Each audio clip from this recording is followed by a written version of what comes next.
Journal d'un paumé. Finalement, c'est l'histoire d'un mec qui essaye de changer de vie à 30 ans. Bonne écoute! J'avais déjà postulé plusieurs fois pour participer à cette série française qui apparemment marche assez bien, mais à chaque fois j'avais eu des refus, enfin des absences de réponse. Et cette fois-ci, je reçois assez rapidement, quelques jours après avoir candidaté, un coup de fil, et on me dit qu'on a besoin de moi pour la semaine d'après. Toujours pour de la figuration par contre, mais je me dis c'est toujours ça de prix parce que le but aussi c'est de pouvoir se faire remarquer par les directeurs de casting, etc. qui bossent dans le coin. S'ils sont contents du boulot, ça sera plus facile après d'avoir des journées de tournage et peut-être des propositions plus intéressantes. Je me souviens ce jour-là, j'ai eu une galère juste avant de partir. J'avais dû faire une course chez moi juste avant et sans m'en rendre compte, j'avais laissé mes clés sur la serrure de l'appart. Et c'est seulement en rentrant que je me rends compte que je peux plus entrer dans l'immeuble parce que j'ai plus mes clés. Et je suis en train de me demander, ça faisait 1 heure que je m'étais absenté, je comprends pas où sont mes clés, etc. Et je me dis, la seule chose qui a pu arriver, à moins que je les ai faites tomber, mais sinon c'est que je les ai oubliées sur la serrure. Parce que ce jour-là, je me souviens, j'allais refermer et j'ai vu qu'on avait bougé mon tapis devant l'appart. Du coup, en remettant le tapis, je suis sûr que je suis parti sans récupérer mes clés. Donc là, grosse galère, parce qu'en plus, je me dis, ça se trouve, il y a quelqu'un, à l'étage qui a vu qu'il y avait mes clés sur la porte, ou j'en sais rien.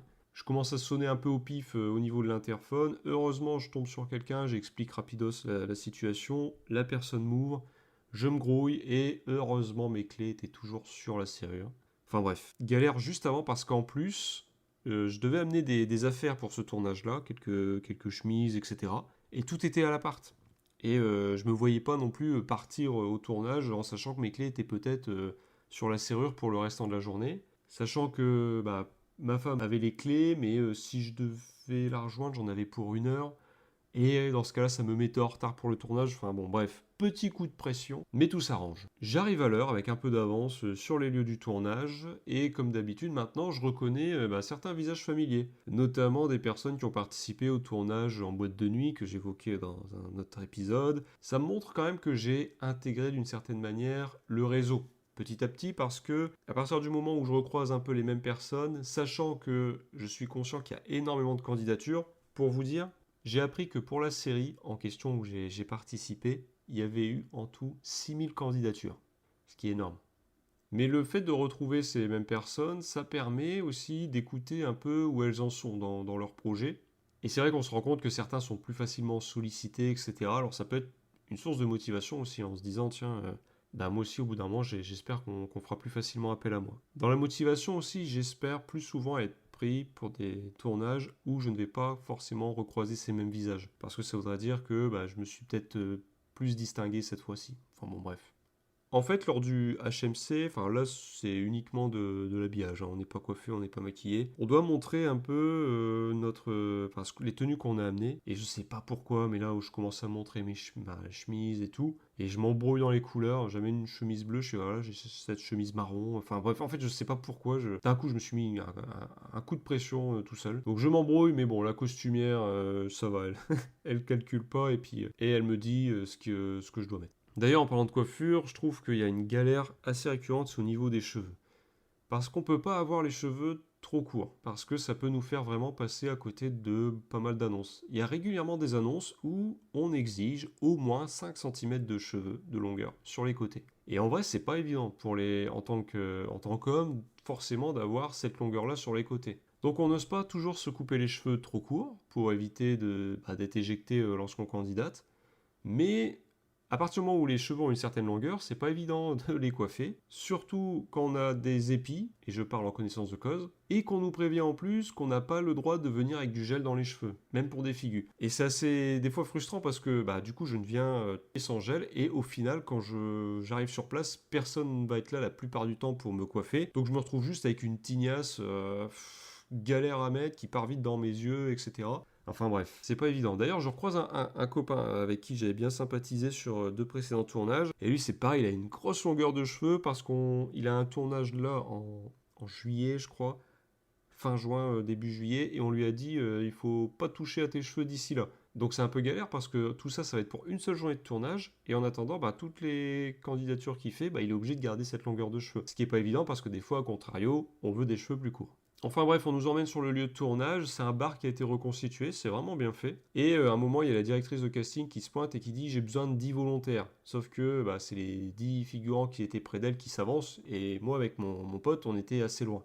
Donc on se retrouve mis de côté, on nous stocke en attendant pour voir où est-ce on pourrait être placé. On nous stocke juste à côté, dans une pièce annexe, sauf qu'elle est juste à côté des chiottes, et il y a des relents vraiment horribles qui viennent pour dire à quel point ça schmoute. Il y a quelqu'un de la technique qui passe régulièrement, qui traverse la pièce avec un désodorisant et voilà, qui le balance comme ça en marchant, tellement ça sent fort.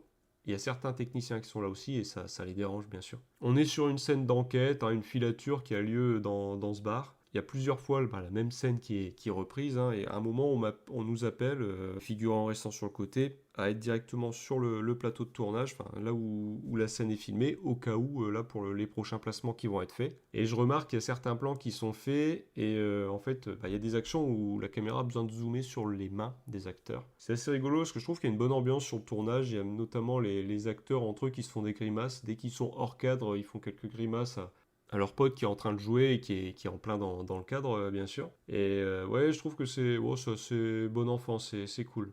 Après quelques heures d'attente, on me demande de traverser le bar pendant une scène voilà, spécifique. On me demande, alors que tout le monde est assis, alors qu'il y a un serveur qui se balade, on me dit bah tiens, tu vas démarrer tout là-bas et tu traverses le bar quoi. Donc je vais faire ça à plusieurs reprises parce que bah, on va changer les points de vue de la caméra et du coup bah, on va me voir des fois traverser de face, des fois ça va être en arrière-plan, voilà, ça va être sur le côté. Donc je traverse. Je fais gaffe d'ailleurs parce que des fois j'ai vite tendance à me, pas me, enfin ouais, à me crisper, c'est-à-dire en mode bon bah voilà tu traverses et ouais je serre, enfin c'est pas que je serre les dents, je sais pas, mais voilà je me crispe un peu. Et heureusement avant un des passages je me suis dit non mais détends-toi, en plus t'es censé être dans un bar etc. Donc voilà, je m'auto coach. Mais je suis content de servir à quelque chose parce que en vrai j'avais vraiment peur de servir à rien et surtout que mon pote en question lui il va pas être sollicité de la journée. C'est vraiment compliqué, je suis un peu dégoûté pour lui parce que je sais ce que c'est d'être un figurant inutile. Et lui, à aucun moment, on va l'appeler, sauf à la toute fin de la journée, on l'appelle pour un plan un peu large où on voit les clients du bar discuter. Et je me souviens, on est assis côte à côte sur le plan. Et il me dit, ouais, je suis pas sûr que je sois dans le cadre quand même, parce que des fois, par rapport à la caméra, on le voit tout de suite, hein, si on apparaîtra à l'écran ou non. Et il me dit, ouais, j'ai un doute. Et au moment où il me dit qu'il a un doute, il y a des gens de la technique qui viennent et qui posent des valisettes de matériel juste devant lui, quoi. Et à ce moment-là, on se regarde et ça répond à la question, quoi. S'il y a les valises, c'est que ça apparaîtra pas dans le cadre. À un moment, il y aura aussi une prise de son seul, parce que bien sûr, les scènes où les acteurs parlent, au niveau de la figure, on fait les poissons, hein, on fait semblant de parler, on ne doit même pas chuchoter, hein, parce que sinon ça fait pas naturel. Mais une fois que ces scènes sont terminées, on fait un son d'ambiance, un son seul, où là on est libre de discuter. Donc mon pote se dit, bon bah au moins je vais servir à ça, on va pouvoir discuter, donc on est à deux en plus. On discute, on nous dit, bon bah faut parler boulot, machin, parce que c'est un bar où les cadres se retrouvent après, le taf. Et alors qu'on commence à discuter et que le micro est pas encore passé au-dessus de nous, bah il y a la chargée de mise en scène qui me fait signe, qui dit bah vas-y retraverse pour qu'on entende le bruit de tes pas en fait. Donc au final, mon pote se retrouve tout seul sur sa chaise et à aucun moment on vient prendre le son seul puisque bah il peut pas discuter. Donc ça a été un peu l'ironie, c'est que malheureusement il a vraiment servi à rien ce jour-là quoi. Et en vrai ça m'a fait mal au cœur pour lui. Alors même s'il me disait bon le principal c'est d'être payé, d'avoir le cachet, je trouve quand même que on essuie déjà assez de refus des fois, etc. pour se dire que bah, le jour où on t'appelle, ça fait du bien de sentir que on a été utile. Parce que si on t'appelle et que t'as servi à rien, enfin, je trouve que c'est encore plus blasant. Mais ça va, il l'a pas trop mal vécu. Il a mieux vécu que moi à sa place. Je parlais de l'ambiance au niveau du tournage et c'est vrai que l'ambiance est assez bonne. D'habitude, j'ose jamais blaguer quasiment avec des gens au niveau de la réal, alors peut-être au niveau des chargés de figure des fois.